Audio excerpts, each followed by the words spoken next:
నమస్తే జనభేరి న్యూస్ కి స్వాగతం. వైసీపీ 5 ఏళ్ల కాలంలో చేసిన అరాచక పాలన పాపాలు పుట్టగా మారిందని యథేచ్ఛగా భూ ఆక్రమణలు చేసిన మాజీ మంత్రి పెద్దిరెడ్డి రామచంద్రారెడ్డి నోరు అదుపులో పెట్టుకుని మాట్లాడాలని లేకుండా తగిన బుద్ధి చెప్తామని పూతలపట్టు శాసనసభ్యులు మురళీమోహన్ గారు మండిపడ్డారు. గురువారం సాయంత్రం చిత్తూరు జిల్లా తెలుగుదేశం పార్టీ కార్యాలయంలో నిర్వహించిన మీడియా సమావేశంలో పూతలపట్టు శాసనసభ్యులు డాక్టర్ శ్రీ కలికిరి మురళీమోహన్ గారు మాజీ మంత్రి పెద్దిరెడ్డి రామచంద్రారెడ్డి తీవ్ర వ్యాఖ్యలు చేశారు. ఆయన భూ అక్రమాలు, ప్రభుత్వ నిధుల దుర్వినియోగం, అభివృద్ధిపై వైసీపీ పాలనలోని లోపాలను ఆయన ఎత్తి చూపారు. పులిచెర్ల మండలం మంగళంపేట గ్రామ పరిధిలోని అటవీ భూముల్లో సర్వే నెంబర్ 295-96 పెద్దిరెడ్డి అక్రమంగా భూ స్వాధీనం చేసుకున్నారని ఆరోపించారు. అక్రమాలపై కూటమి ప్రభుత్వం వెనకడుగు వేసే ప్రసక్తే లేదని, పెద్దిరెడ్డికి తగిన గుణపాఠం తప్పదని ఆయన హెచ్చరించారు. ప్రజలను రెచ్చగొట్టే విధంగా కాకుండా ధైర్యం ఉంటే విచారణకు హాజరు కావాలని పూతలపట్టు మురళీమోహన్ స్పష్టం చేశారు. కార్యక్రమంలో చిత్తూరు పార్లమెంట్ అధ్యక్షులు సిఆర్ రాజన్, చంద్రగిరి ఎమ్మెల్యే పులివర్తి నాని తదితరులు పాల్గొన్నారు.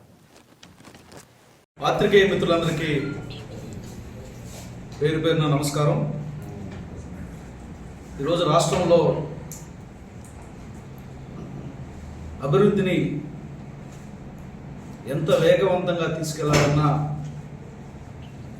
గత ప్రభుత్వంలో చేసినటువంటి అవినీతిని, ఆక్రమణని కడగనిదే ముందుకెళ్ళలేనటువంటి పరిస్థితి ఉంది.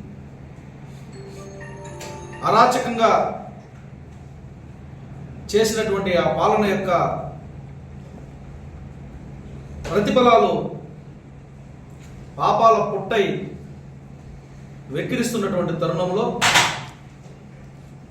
ఈ పాపాలని ఎత్తి చూపుతున్నటువంటి మీడియా మీద విచారించాలన్నటువంటి ప్రభుత్వ నిర్ణయం మీద మాట్లాడుతున్నటువంటి మాటలు సిగ్గుచేటుగా ఉంది. ఈ జిల్లాకు సంబంధించి, ఉమ్మడి జిల్లాకు సంబంధించి ఈ రాష్ట్ర వైసీపీ పార్టీలో నెంబర్ 2గా చలామణి అయినటువంటి పెద్దిరెడ్డి రామచంద్రారెడ్డి గారు, మీరు మీ భూముల గురించి మీడియాలో వస్తే మీరు మాట్లాడుతున్నటువంటి మాటలేంటి అంటే, చంద్రబాబు నాయుడు గారు, పవన్ కళ్యాణ్ గారు వచ్చినా మిమ్మల్ని ఏం పిక్కోలేరా? అంటే ఎంత బరితెగింపు ఇది, ఎంత అహంకారం ఇది! ఒక ముఖ్యమంత్రిని, ఉప ముఖ్యమంత్రిని పట్టుకొని మాట్లాడాల్సిన మాటలేనా ఇది? చాలా కాలంగా ప్రజాప్రతినిధిగా ఉన్నారు మీరు.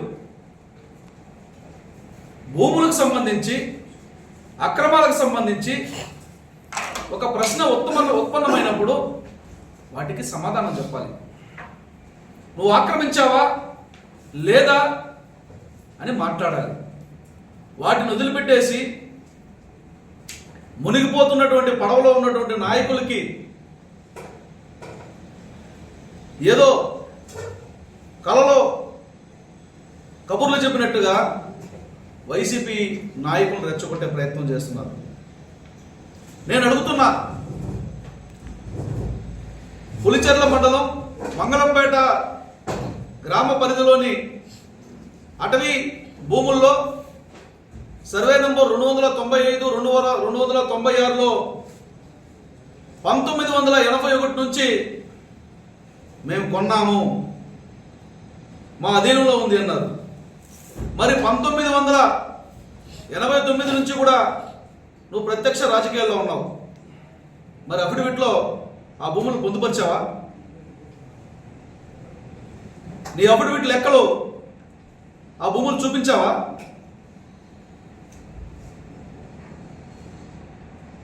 నాకు అక్కడ ఉన్నటువంటి గోశాలను నడిపే కూలీలకు ఇల్లు కట్టుకోవడం తప్ప అన్నావు. అంటే ఈ రాష్ట్రంలో అడుగడుగున గుంతలబడి మనిషి ఒక ఊరు నుంచి ఒక ఊరికి, ఒక జిల్లా నుంచి ఒక జిల్లాకి, పక్క రాష్ట్రం నుంచి రాష్ట్రానికి రావాలంటేనే అవస్థలు పడుతున్నటువంటి తరుణంలో, రోడ్లు లేక ఇబ్బందులు పడుతుంటే నీ పని వాళ్ళ కోసం కోట్ల రూపాయల నిధులని, ప్రభుత్వ నిధులని రోడ్లుగా వేస్తావా? అంటే నీకు, నీ పరివారానికి, నీ పని వాళ్ళకి ఈ ప్రభుత్వ నిధుల్ని ఖర్చు పెట్టుకోమని ఏ నిబంధన చెప్పింది నీకు? ఏ అధికారి చెప్పారు నీకు? అటవీ శాఖ మంత్రిగా గతంలో జరిగినటువంటి తప్పిదాలన్నింటినీ కూడా లెక్కల పరంగా సరిచేసుకుని ఇప్పుడు పెద్ద మనిషి మాట్లాడుతున్నటువంటి మీరు ముఖ్యమంత్రి గారిని, ఉప ముఖ్యమంత్రి గారిని మాట్లాడే అంత నైతికత లేదని నేను మీకు సూటిగా చెప్పదలుచుకున్నా. ఈ సందర్భంగా నేను ఒకటే డిమాండ్ చేస్తున్నా, ఈ అక్రమాల మీద విచారణ కమిటీ చేశారు. నిజంగా నీదైనప్పుడు ఉలికిపాటు ఎందుకు? అక్రమం కాదనుకున్నప్పుడు విచారణ కమిటీని ఆహ్వానించాలే కానీ లేకపోతే కోర్టుకు పోతా ఇంకొక బాడీలు ఉన్నాయని మాట్లాడడం దానికి. ఫారెస్ట్ శాఖ మంత్రిగా పనిచేశారు, ఫారెస్ట్ చట్టాల గురించి తెలియదా? మంగళంపేట నుంచి కల్లూరు మీదుగా పెద్ద ఫారెస్ట్ ఉంది. వన్యమృగాలు అంతరించిపోతున్నటువంటి జాతులకు సంబంధించినటువంటి ఎన్నో పశుపక్షాదులు ఉన్నటువంటి ఆ ప్రాంతంలో ఇలా చేసుకోవడం తప్పని తెలియదా? అంటే నీ పని వాళ్లకు, నీ పరివారానికి, నీ ప్రాపగండకి, నీ పెద్దరికానికి అడవులను కూడా నాశనం చేసేస్తారా? అటవీ శాఖ మంత్రిగా పనిచేసినటువంటి మీకు ఈ విషయాలు తెలియదా? తెలిసినా నన్నేం చేసుకుంటారన్నటువంటి ధైర్యమా? ఒక్కటి మాత్రం చెప్తున్నా, మీరు సినిమాలు చూస్తారు, అందరూ సినిమాలు చూస్తారు.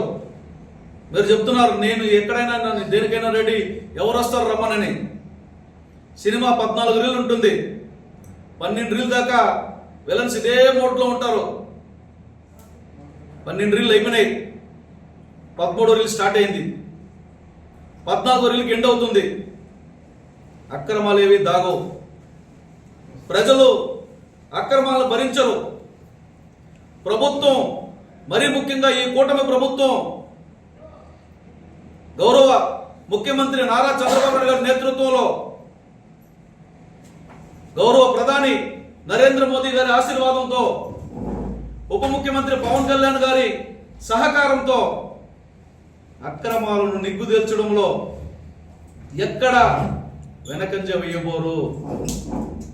అది ఎంత పెద్ద మొనగాడైనా ఒకటే డిమాండ్ చేస్తున్నాం, ఈ అక్రమాల మీద విచారణ జరగాలి, విచారణ వేగవంతం చేయాలి. అడవిలోకి పందిలితే అడవి పంది ఊరికొస్తే ప్రజలు వాటిని ఏమైనా అంటే ఎంత రక్షణ ఉంది వాటికి? ప్రజలకి ఎన్ని ఇబ్బందులు ఉన్నాయి? అటవీ సమీప గ్రామాల్లో ఉన్నటువంటి ప్రజలు ఏ రకంగా ఇబ్బంది పడుతున్నారో మాకు తెలుసు. కానీ యథేచ్ఛగా, దౌర్జన్యంగా రోడ్లేసి పర్యావరణాన్ని నాశనం చేసి ప్రభుత్వ నిధులని దుర్వినియోగం చేసి ప్రభుత్వ వ్యవస్థని అపహాస్యం చేసిన ఈ పెద్ద మనిషికి సరైనటువంటి గుణపాఠం ఈ కూటమి ప్రభుత్వం చెప్పబోతుంది. మీరు పదే పదే పవన్ కళ్యాణ్ గారిని రా రా రా రా అని పిలుస్తున్నారు. మా ముఖ్యమంత్రి గారిని పట్టుకొని అబద్ధాలు అబద్ధాలు అని మాట్లాడుతున్నారు. పోనీ మీరు నిజాలు చెప్పేవాళ్ళే కదా. కాణిపాకం ఆలయానికి వచ్చి నేను ఏ భూమి ఆక్రమించలేదని ప్రమాణం చేయగలరా? నేను ఎవరి భూమి లాక్కోలేదని ప్రమాణం చేయగలరా? ప్రభుత్వ భూములని నేను ఎక్కడా కూడా అన్యాక్రాంతం చేసుకోలేదని ప్రమాణం చేయగలరా? వస్తానంటే చెప్పండి, మేమంతా రెడీగా ఉండి మీకు ఏర్పాట్లు చేస్తాం. అబద్ధాలు చెప్పేది మీరు. చిలక పలికినంత మాత్రాన అది నిజం కాదు. నిజం అనేది రేపు కమిటీ తెలుస్తుంది. ప్రభుత్వం అయిపోతున్నటువంటి విచారణ కమిటీ ముందు హాజరవడానికి సిద్ధంగా ఉండండి. తప్పు చేయకపోతే మరో మార్గాన్ని ఎంచుకోకుండా ధైర్యంగా విచారణకు హాజరుకండి, అప్పుడు చూసుకుందాం. అంతేగాని మళ్ళీ ప్రజలు రెచ్చగొట్టి, ఇప్పటికే నువ్వు రెచ్చగొట్టిన కారణంగా కొన్ని వందల మంది మీద కేసులు పెట్టి జైలులో మగ్గిపోయారు. ఆ కుటుంబాలు అఘోరిస్తున్నాయి. ఆ కేసుల ఫలితం నెలల తరబడి ఊర్లో లేకుండా భార్య బిడ్డలను చూసుకోలేక అవస్థలు పడి ఇబ్బందులు పడ్డారు. మళ్ళీ నీ భూమి కోసం, నీ కుటుంబ లబ్ధి కోసం, నీ అవసరాల కోసం మళ్ళీ జనాల మధ్య చిచ్చు పెట్టద్దు. జనాన్ని రెచ్చగొట్టి పార్టీల పేరుతో చిచ్చు పెట్టద్దు. నీ భూమి నువ్వు నిజమైతే విచారణకు హాజరవు. విచారణకు హాజరై నీ నిజాయితీని నిరూపించుకో. ప్రజలు రెచ్చగొట్టే పని చేయొద్దు. నీ కుటుంబం లబ్ధి కోసం ప్రజల్ని పావుగా వాడుకోవద్దని హితవు పలుకుతూ, మరొక్కసారి ముఖ్యమంత్రిని కానీ ఉప ముఖ్యమంత్రిని కానీ హేళనగా మాట్లాడినా, అవహేళనగా మాట్లాడినా, చులకనగా మాట్లాడినా మీరు తగిన మూల్యం చెల్లించుకోవాల్సి వస్తుందని హెచ్చరిస్తున్నాం.